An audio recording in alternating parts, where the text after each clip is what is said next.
भारत के किस्से कहानियों में हमने कुरुक्षेत्र के बारे में बहुत कुछ सुना है। इतिहास के पन्नों में दर्ज कुरुक्षेत्र की ऐसी कहानियां हैं जो हमारे जीवन का अभिन्न अंग बन चुकी हैं। उसी कुरुक्षेत्र के सांसद नवीन जिंदल हमारे साथ बातचीत करने के लिए मौजूद है। सर बहुत बहुत धन्यवाद, आपने न्यूज़ 18 को समय दिया। थैंक यू सर सवाल मैं शुरू करूंगा। भारतीय जनता पार्टी तिरंगा यात्रा निकाल रही है, विधानसभा चुनाव भी नज़दीक है, मगर सबसे पहले 15 अगस्त नज़दीक है और उसको लेकर पूरा देश, सारे भारतीय काफ़ी उत्साहित हैं और आपका भी लंबा संघर्ष तिरंगे को लेकर हमने देखा है। क्या कुछ कहना चाहेंगे? देखिए, मेरे लिए ये एक जैसे मेरा सपना साकार हुआ हो, जो माननीय प्रधानमंत्री ने हर घर तिरंगा एक अभियान छेड़ा है। तो ये मेरा सपना था कि घर घर में लोग जो है देश के सबसे पावन प्रतीक अपने तिरंगे झंडे को दर्शाएं, उससे प्रेरित होकर अपने आप को देश के प्रति समर्पित करें। तो इस तरह की जब हम तिरंगा यात्रा निकालते हैं, और पिछले साल भी एक तिरंगा अभियान चलाया गया, हर घर तिरंगा, तो मैंने उसमें कहा है कि हर घर तिरंगा, हर दिन तिरंगा, कि हम हर रोज, सिर्फ हम 15 अगस्त के आसपास ही नहीं, बल्कि हर रोज हम अपने देश के सबसे पावन प्रतीक अपने राष्ट्रीय ध्वज को दर्शाएं और उससे हर रोज हम प्रेरणा लें।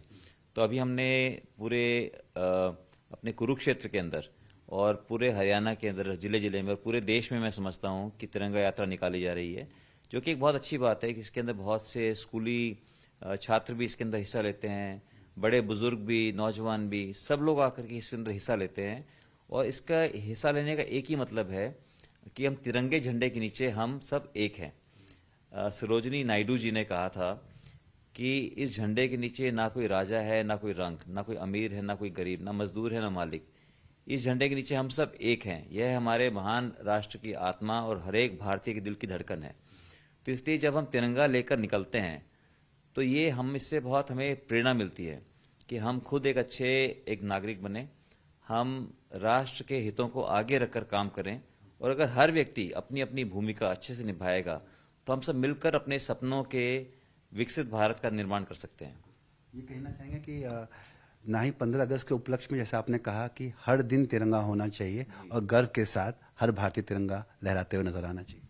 बिल्कुल, मैं तो ये कहता हूं कि हर रोज हमें अपने देश के सबसे पावन प्रतीक अपने राष्ट्रीय ध्वज से हर रोज हमें प्रेरणा लेनी चाहिए। लेकिन 15 अगस्त इस बार हमारा ये 78वां हमारा स्वतंत्रता दिवस है और ये एक बहुत एक ऐतिहासिक मौका है। और हम जानते हैं कि हमारे देश को आज़ाद कराने के लिए लाखों लोगों ने अपने प्राणों की आहुति दी। तो इसलिए ये एक बहुत एक विशेष दिन है हमारे हमारे देश के जीवन में।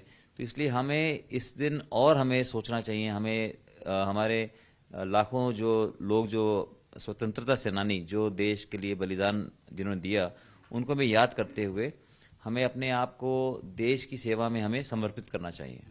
जिस तरीके से प्रधानमंत्री का विजन है 2047 का, जिस तरीके से वो सोच रखते हैं कि विकसित भारत होगा और वो दिन सारे भारतीयों के लिए गर्व का होगा, उसको लेकर क्या कुछ कर रहे हैं? जो कि हमने देखा कि आप अपने कुरुक्षेत्र की जनता के लिए भी बहुत कुछ करते हुए नजर आए। आपने अभी हाल में ही छात्रवृत्ति भी छात्रों को दी मोटिवेट करने के लिए, और वहीं स्वास्थ्य से संबंधित काफ़ी सुविधाएं भी आपने प्रदान करी। किस तरीके से कल्पना रखते हैं कि विकसित भारत? देखिए, ये जो संकल्प माननीय प्रधानमंत्री ने लिया है कि 2047 तक हमें अपने देश को एक विकसित राष्ट्र बनाना है, इससे मैं बहुत प्रेरित हूँ और इससे मैं समझता हूँ पूरा देश प्रेरित है।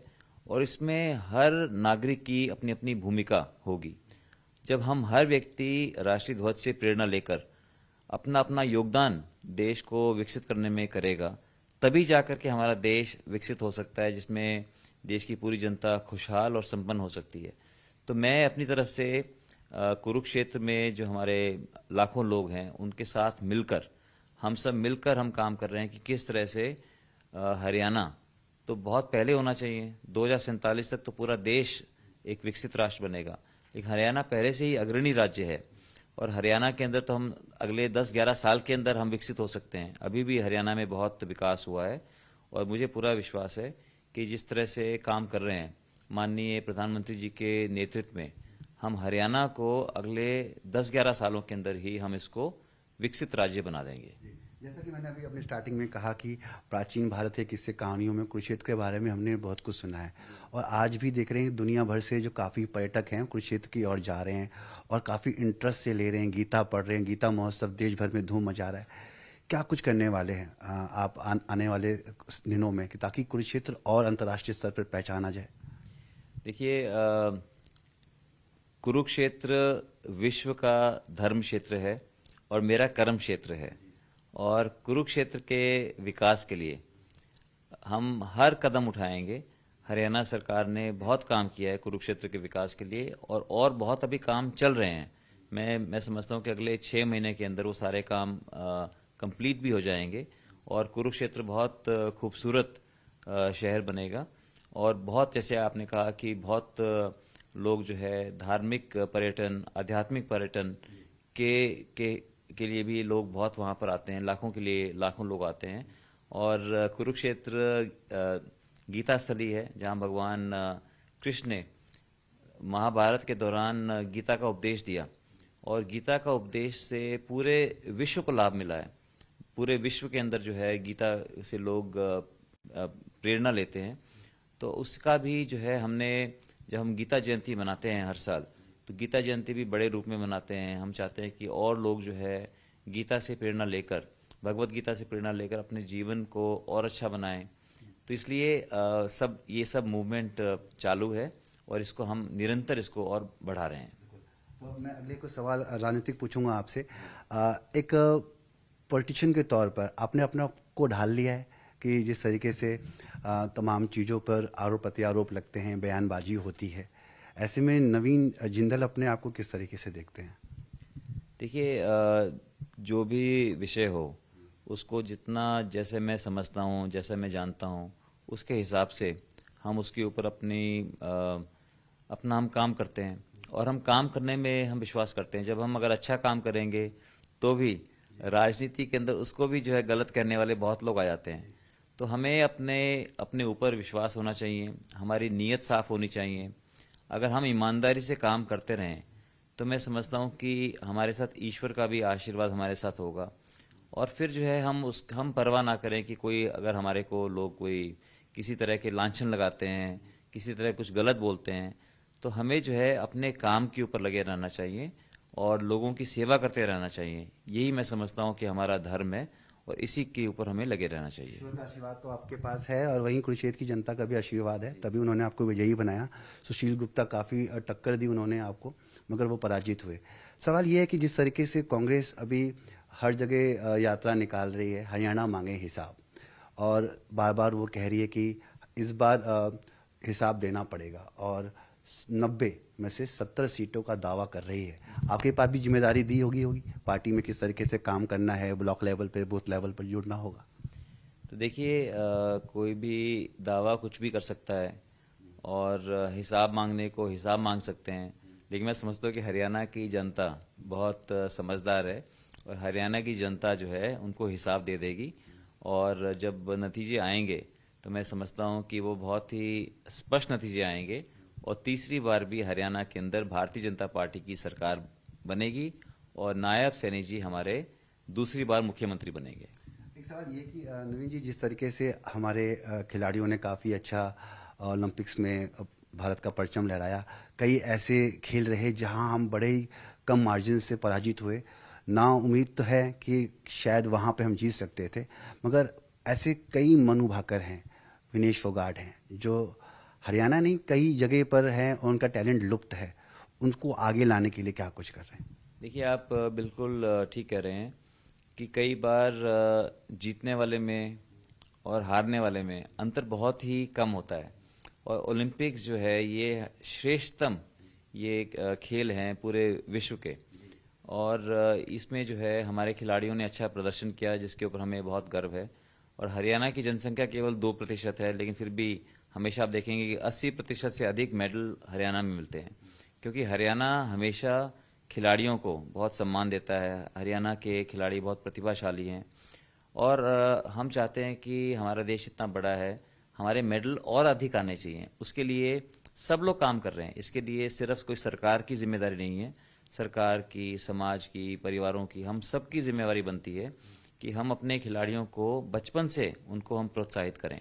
इसके ऊपर काम चल रहा है। और लेकिन और बहुत ज़्यादा मैं समझता हूँ जितना आज एफर्ट हम डाल रहे हैं, इसका 10 गुना ज़्यादा हम एफर्ट अगर करेंगे, इसके अंदर प्रयास करेंगे, प्रोत्साहन देंगे, खिलाड़ियों को बचपन से देंगे, तब जाकर के जो है हमारा स्तर खेलों के अंदर, अंतर्राष्ट्रीय खेलों के अंदर और बढ़ेगा। क्योंकि हमारे खिलाड़ियों में प्रतिभा है, खास करके जिससे तीरंदाजी है, शूटिंग है।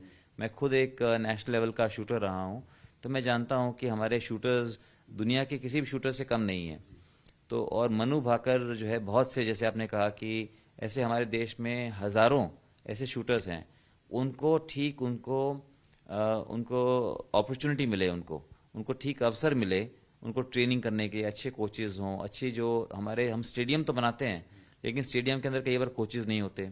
हम स्टेडियम बनाते हैं लेकिन वो स्टेडियम बंद रहते हैं।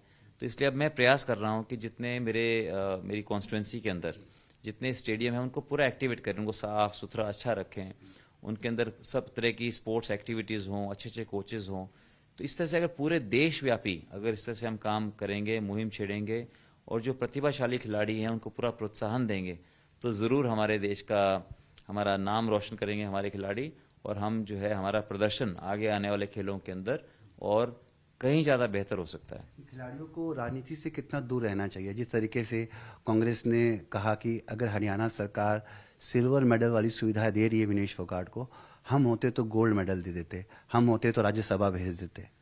देखिए, ये सिर्फ जो है, जैसे किसको कहते हैं कि वन अपमैनशिप, तो सिर्फ जो है ये इस तरह की मैं समझता हूँ कि खेलों को लेकर हम सब जो है, हम सबको सर्वसम्मति से हमें काम करना चाहिए। और खेलों के अंदर जो है ये तुच्छ राजनीति नहीं करनी चाहिए। खेलों को जो है राजनीति ना करके खेलों को, खिलाड़ियों को हमें प्रोत्साहित करना चाहिए। तो जो भी अगर और कहने की बात नहीं है, अगर जो आप करना चाहें वो आप करके बताएं, करके दिखाएं। ठीक है, जो हर व्यक्ति जो है अगर मैं कुछ बोलता हूँ ये करना चाहिए, तो मुझे करके दिखाना चाहिए, ना कि सिर्फ बोलना आसान होता है, करना मुश्किल होता है। और मैं बहुत आभारी हूँ हरियाणा सरकार का, हमारे माननीय मुख्यमंत्री नायब सैनी जी का, जो उन्होंने सब खिलाड़ियों के लिए उनको प्रोत्साहित करने के लिए बहुत कुछ किया है और करने जा रहे हैं।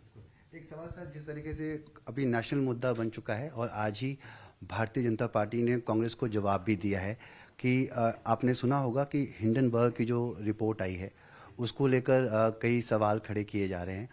कांग्रेस का जवाब दिया है बीजेपी ने, रविशंकर प्रसाद ने कहा है कि कांग्रेस तो मुझे इसके विपक्ष बारे में मैंने इसका मैंने अध्ययन नहीं किया है, और इसमें जो भी बात होगी वो सारी सामने आ जाएगी। मैं इसमें कोई विशेषज्ञ नहीं हूँ मैं। अच्छा, ठीक है सर। एक आखिरी सवाल कि किस तरीके से विधानसभा चुनाव में उतर रहे हैं और क्या जिम्मेदारी पार्टी हालाकमान की तरफ से आपको जिम्मेदारी दी गई है?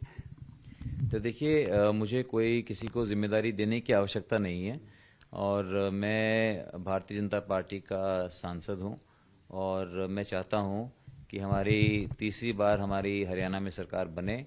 हरियाणा के लोग चाहते हैं कि तीसरी बार भी भारतीय जनता पार्टी की हरियाणा में सरकार बने, और इसके लिए जो है जो भी मैंने शुरू कर दिया है काम।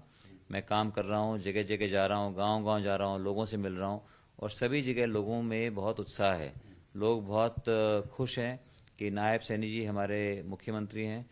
लोग वो क्योंकि वो विकास पुरुष हैं, वो लोग जानते हैं उनको, और हम लोग जानते हैं कि आज केंद्र के अंदर आज हमारे माननीय प्रधानमंत्री नरेंद्र मोदी जी हैं, जो कि अगले 5 साल तक हमारी सरकार है केंद्र के अंदर। और लोग जानते हैं इस बात को कि हरियाणा के अंदर भी अगर भारतीय जनता पार्टी की सरकार होगी, तो जिस तरह से पिछले 10 वर्षों में भारतीय जनता पार्टी की सरकार ने हरियाणा में काम किया है, हर वर्ग के हित के लिए काम किया है, तो आने वाले 5 सालों के अंदर भी ये डबल इंजन की सरकार, कि केंद्र में भी बीजेपी गठबंधन की सरकार और हरियाणा में बीजेपी की सरकार जो है, दोनों मिलकर के लोगों के हितों के लिए बहुत अधिक काम कर सकती है।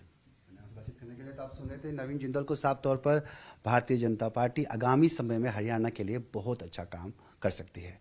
नई दिल्ली से कैमरामैन प्रकाश गुप्ता के साथ मैं रवि मिश्रा, न्यूज़ 18।